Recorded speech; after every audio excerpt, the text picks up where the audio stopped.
What is up, YouTube world? I'm Ashley D. Please be sure to like and subscribe to all.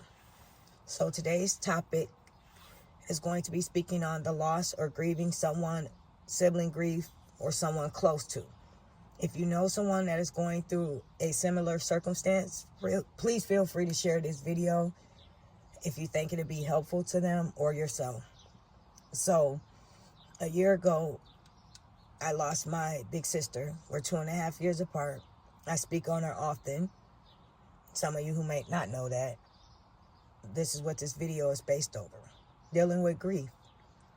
And so when I went online a week or two after to try to find some sense of comfort so I can see someone that's going through similar circumstances to tell me it's going to be okay and this is how long it takes. And even though in my heart I knew that there's no time span when you're grieving.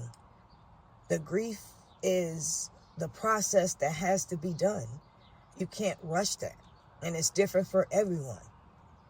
This was my protector, my only sibling, my big sister. And we will have the pettiest arguments. But we always made up.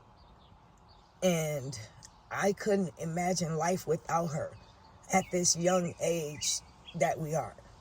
We're middle age, but still too young to be losing a sibling. So I wanted information, something out here that was helpful. And there's not enough information out here. I mean, you're never prepared for it. It's no words to explain it. But there are steps that you go through and you take it day by day. And don't rush your process and just understand everything that you're going through is normal. So I went into flight or fight mode when my father called and he found my sibling. My job 5 minutes away. I went to her house. I knew she was no longer there. We had a little silly disagreement the night before. I begged her to come back and I told her I was sorry. And one tear rolled down her face. At that very moment, I knew that was our final goodbye. And I lost it. And then I went outside and the trauma was too much for me to deal with. And then I thought about my mom. I thought about her husband. I thought about my son. I thought about everyone, my entire family. And I know that me being the closest to her, they were going to look to me for that comfort, that guidance, that reassurance. So at that moment, in the middle of me getting ready to have a breakdown, I went into flight or fight mode. And like I stated in several other videos, everyone grieves differently. And when I went into this mode, it allowed me to be able to get things done, to comfort other people, to prepare for her service, because I knew that her husband and my mother would not be able to do this. And I was blessed to have my aunt come down and kind of guide me through it, be there with me step by step. And I didn't process it enough in my mind to think that after this was over, I would never see her again. It didn't kick in and dawn on me till once everyone left. And I was at home alone, and I'm in my room.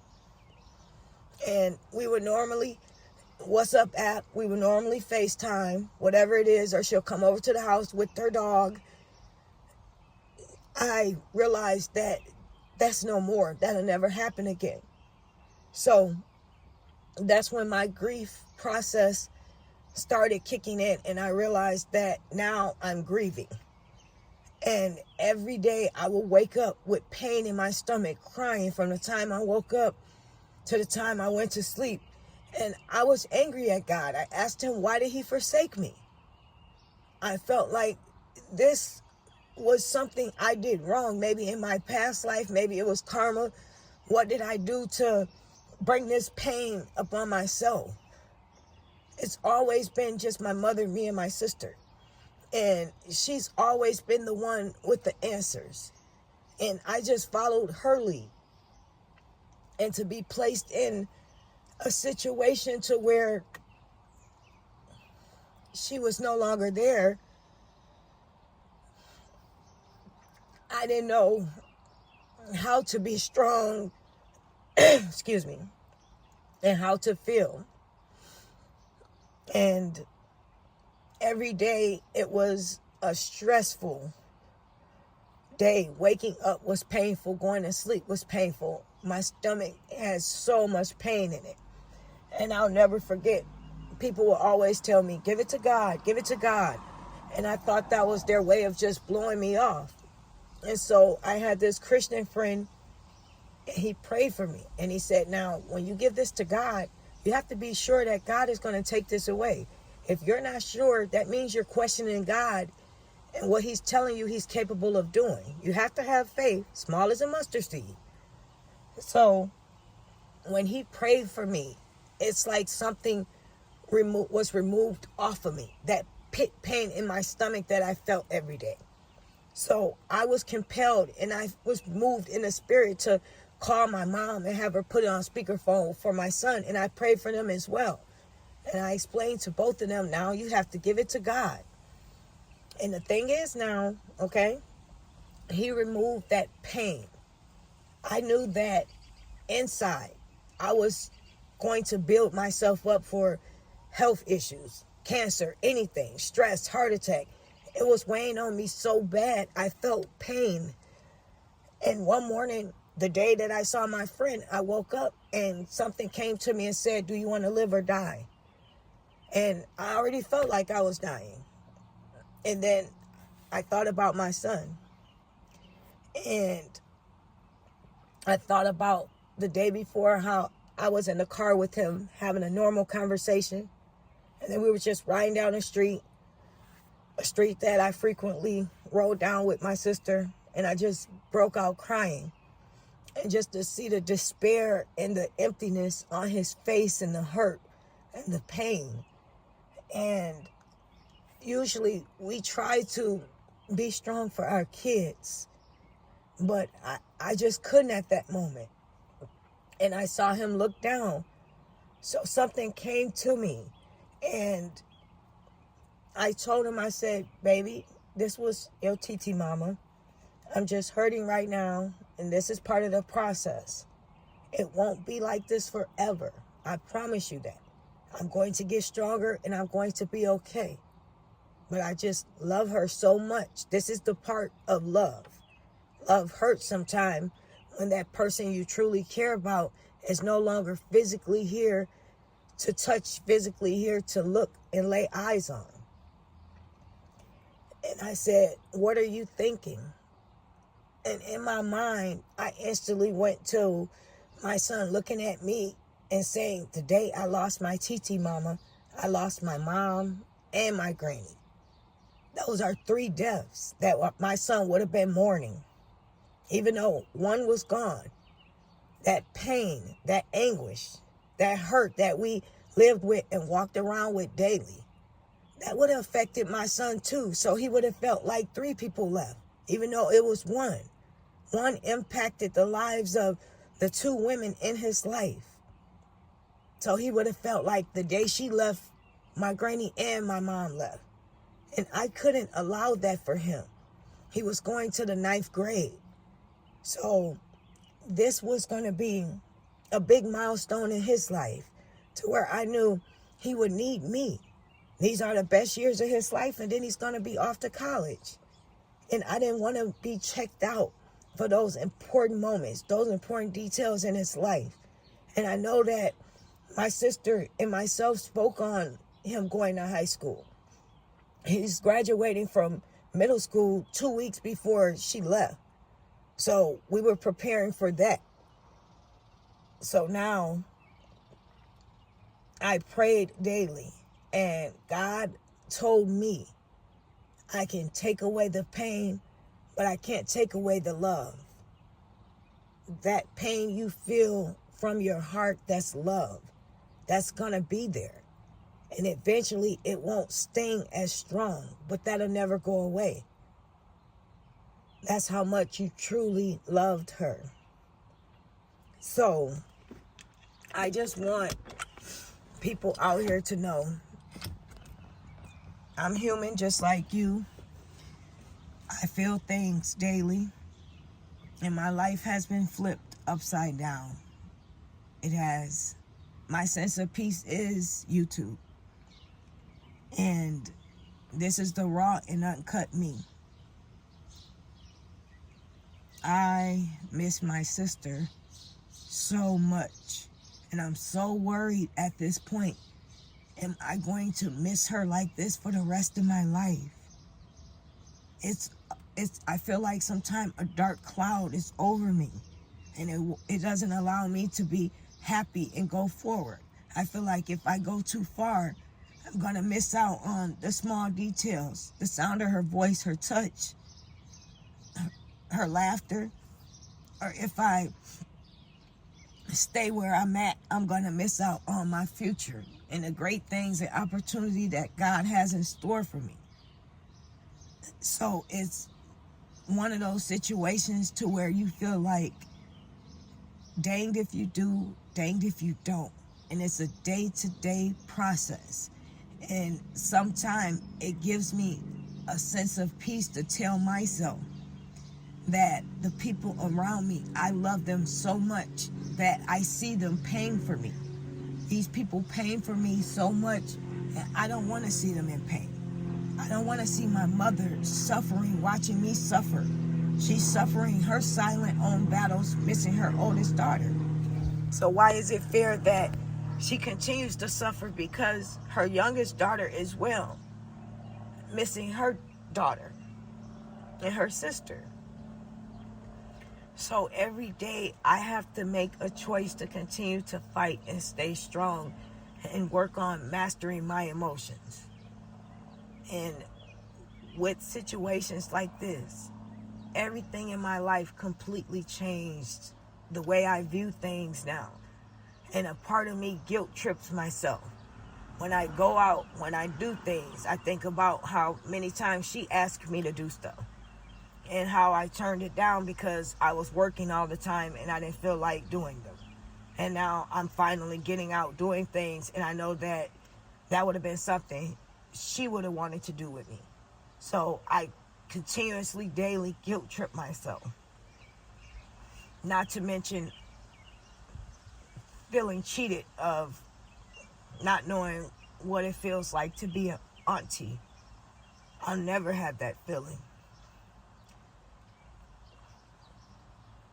And it just made me, at one point in time, question God, because I felt like my sister was at a milestone in her life that it was getting ready to go forward in a even more positive direction.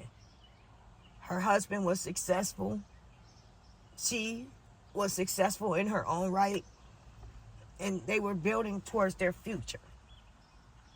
And just out of nowhere, this shaked my family up.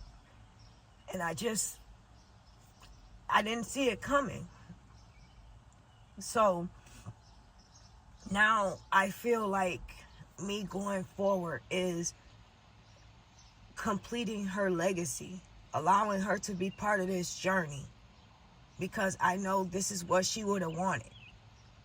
She would have wanted me to continue on and help others that's going through similar situations. And you will have days that you don't feel like getting out of bed, getting dressed, going to work, going run errands, going take care of what you need. What gives me a little sense of peace and comfort is the peace I saw on my sister's face. Even though I was angry and I was hurt at first, because I felt like she allowed God to make that final decision, and she was okay with that because she looked so peaceful and beautiful. So then I had to come to terms with that was her way of telling me she's okay. She's with our Heavenly Father. So then I had to tell myself that, okay, she did what she was supposed to. Now it's time for you to do what you have to do. Let this be a lesson. Let this be your motivation. Let this push you. Let this inspire you to help others. Let this allow you to continue to go forward in honor of her. So everything I do that's positive, I push myself to keep going because I know that's what she would have wanted. And I want to say this as well.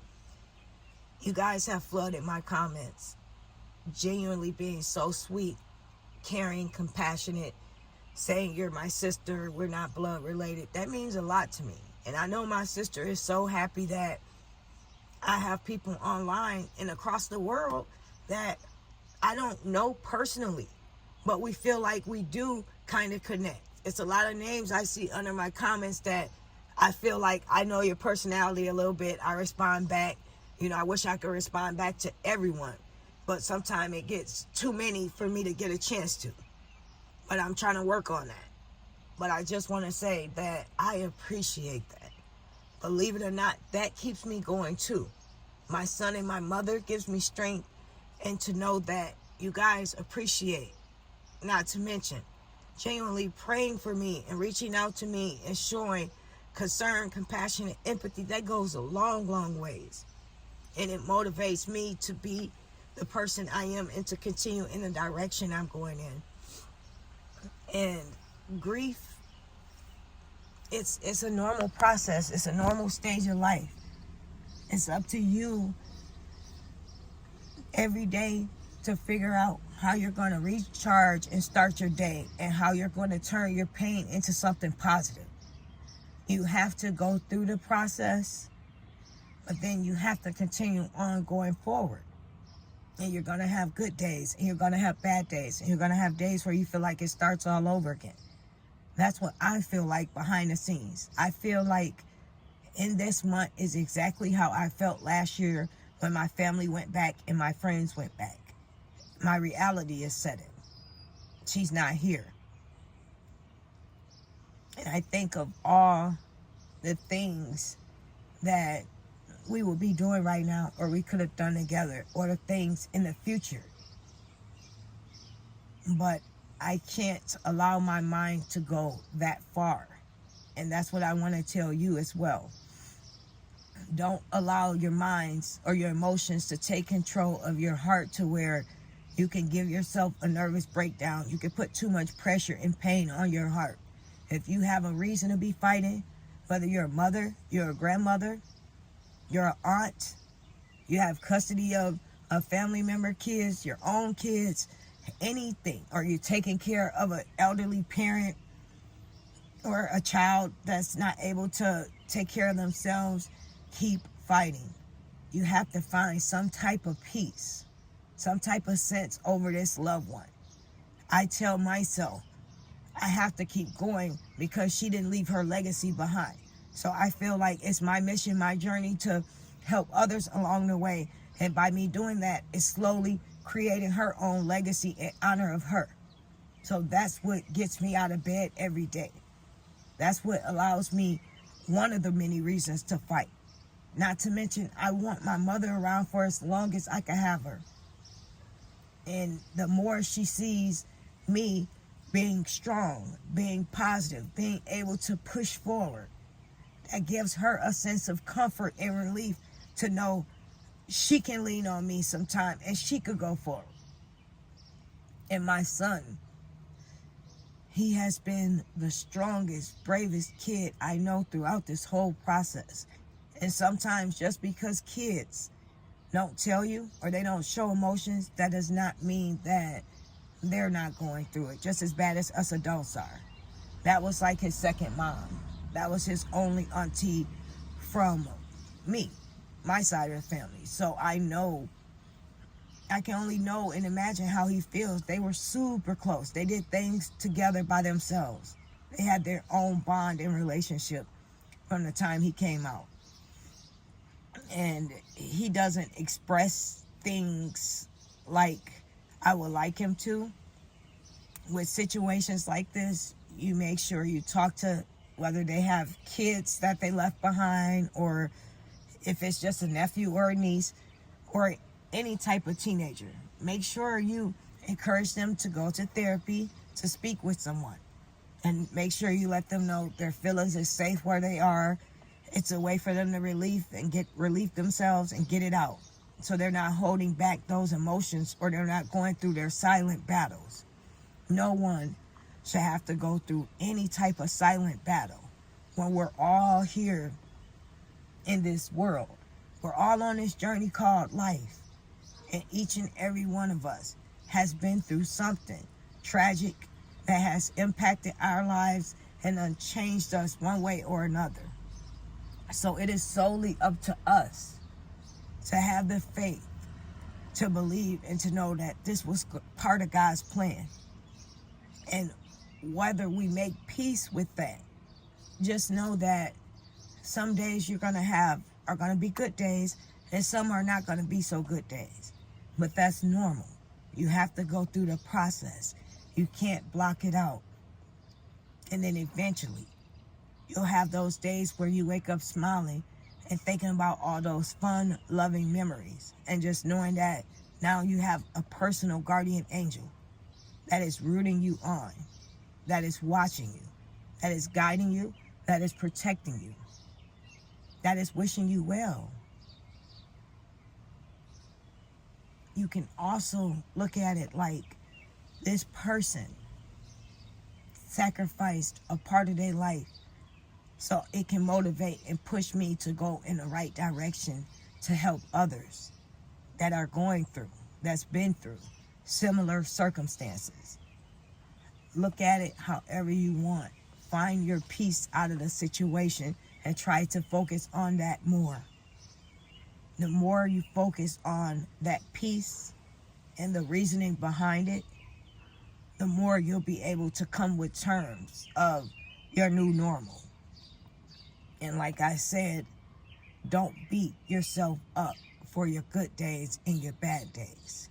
That's normal. Just be thankful for God allowing you to wake up and fight another fight. And in honor of that person that's no longer here with you. Let's make the world great. Let's help one another. Let's make a difference. Whether you checking on someone you haven't in a long time, whether you know someone who is going through something and you share this video, just know that it gets better. It does. You just have to keep going. You have to find peace in your kids, their laughter, peace at work, something that you love and you're passionate about, something that maybe that person loved to do that they were passionate about, and you want to do it, continue on doing it to help feel like you're honoring them. You have to find whatever it is that brings you that sense of peace. And the more you pour into that, the more you'll be able to release. I am Ashley D. Thank you for giving me your time. I'm here for you as well. Just like you guys have been here for me. I have not picked up my YouTube channel in a year before this happened. Right after this happened, I had my friend that was encouraging me to constantly pick it up. And I wasn't ready. You know, a lot of us say we're not ready, you know, and it has to be on our own time, whether it's this or therapy. And she was trying to tell me, like, you focus more on this, you won't be at home so much grieving and in pain. And I knew her intentions was good. I just had to go through it and do it when I was ready to do it and make peace about it. So I finally did it. And I'm grateful for that. And now I will continue to do it. And let's all get together and make a difference. If you feel like you're going through something and you want to leave a message, please feel free to do so. Let's release these burdens. Let's break these chains. Let's go forward on a positive note, everyone. We got this. I will talk to you all soon. Have a great day. Bye for now.